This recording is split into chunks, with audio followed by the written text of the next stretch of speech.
uriya mugore wari ufite abantu babiri umunini shaho utazanga yararyo ku munini hehe nyaruguru yararyo hehe saho bitinda bose yararyo shaho kabanango uri kubeshya namurongora amatubageze muri atandatu sha kugera mu rugo atandukanye mu gitondo saa 10 wa muvane mwe kamabane gofero uriya mugore iyo nza kugira insika nkaba nari umuntu ufite umuntu uriya mugabo ngo najyanye nayo baso nanjye nkamukura ku isi ariko naravuze n'abagore baracyusa hari umuntu wangiriye inama witwa uyu musitari wacu bamwita Keti Washaka ushaka kurangira inama ariko twese neza ko wagiye udufasha tucuza amaduka tukigurira ubu nta mugore guteye ikibazo umugore w'igikara nk'uriya gutekera ikibazo ariko nsaba ko barabasubiza ubundi nanjye nagomba kuba nagiye kuri etaje abagore yarakoresheje abagore yarakoresheje rero icyenda mu myaka ibiri wasurusha imodoka kwa bakame umusambi umutoza w'abazamu bacu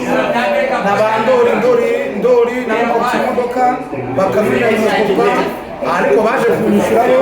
umuntu wanyambuye imyumva ko ari umutabuneri kandi nkavuga ko bizagira ingaruka n'imiti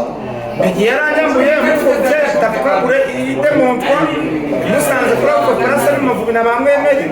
asigaramo 600 aranyambura ariko ejo bundi yasabye imbabazi zihuriye kuri Green Corner aranga ati bagwa kandi bose ashaka cyane 20 ati nanjye nari nzi ko kwambura umutabuneri bigiri bavuga ati rwose nanjye bahamagaritse umupira atariko umbabarire nongera kubona amahirwe y'umwongera nkabona ikipe noza nzakwishyura amafaranga yawe andi n'ibihumbi 100 ukasiga amafaranga ya mitasi kugira ngo uzakore ayanyamura umuntu wanyitse neza n'umutima n'uwo bita Etobo Prince muri aperi umwana namujyanye gushukura mujyana ahantu hose n'itike yagiriwe n'inge wayishyuye Etobo Prince mwereye kuniya umwana w'umudivanisi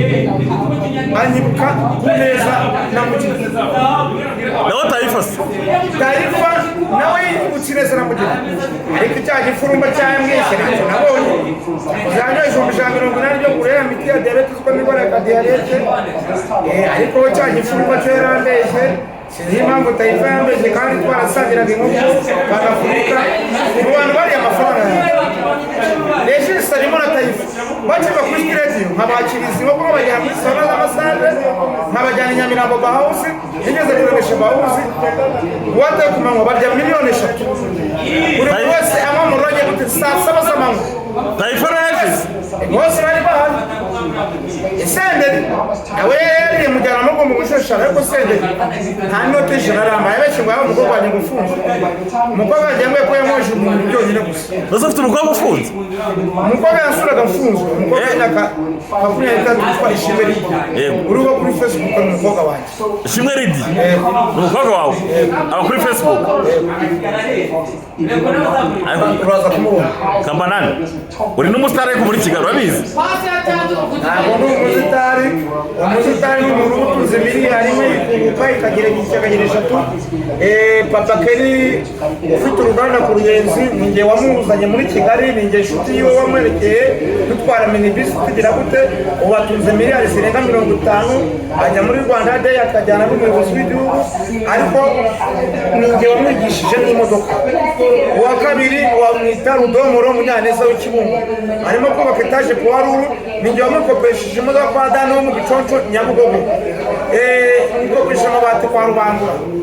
Fulgence Nyamagambo ntacyo namushinja ajyamo amabati akamana amatura uriya mugabo ufite uruganda avuga mu byo gukunda gushya nawe yigira ibizazane n'umudivanizite ni n'umurejo ariko mu bantu bagomeye kunyishyura neza n'abagiriye amaze kwishyura n'abantu 3 ariko umuntu wambabaje Kristo kwako byaramwangiye kwiga Burayi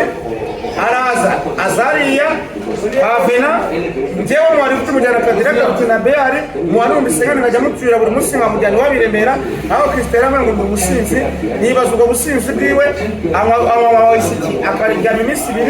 yewe nkosikora kandi njye wamugije kunywa wisiki ariko iyo muhamagaye aramburuka nk'ubu naguze Airtel yamburutse mfite simukadi kize kuri zose yarazikorotse nukuvuga ngo iyo umuntu akize yibagirwa kugira gute gukinga cyane. umuntu nubaha rero ni Papa Sekuse. Papa Sekuse yasuye muri gereza aransura turabana, ubu tuvugana abareba bose muranzi, ubu jyewe musigaye naciye bugufi bacuruzwa no mu Kinyarwanda ngo mwishe utokino ngo umenye ko imvura izagwa, kandi bakongera bakavuga bati ugize umujinya arijinya, iyo uri umujinya arijinya. Bana n'abanyarwanda bose amahoro. Yari Kabananga TV, yari Kabananga TV, umuriro w'ukuri yari Isaac, yari inshuti yanyu, umugabo wahombye agasigara ahagaze nta kibazo abaye atiyewe yatagize gute. Ciao ciao Ciao ciao Kabananga Isaac, ndakwemera cyane.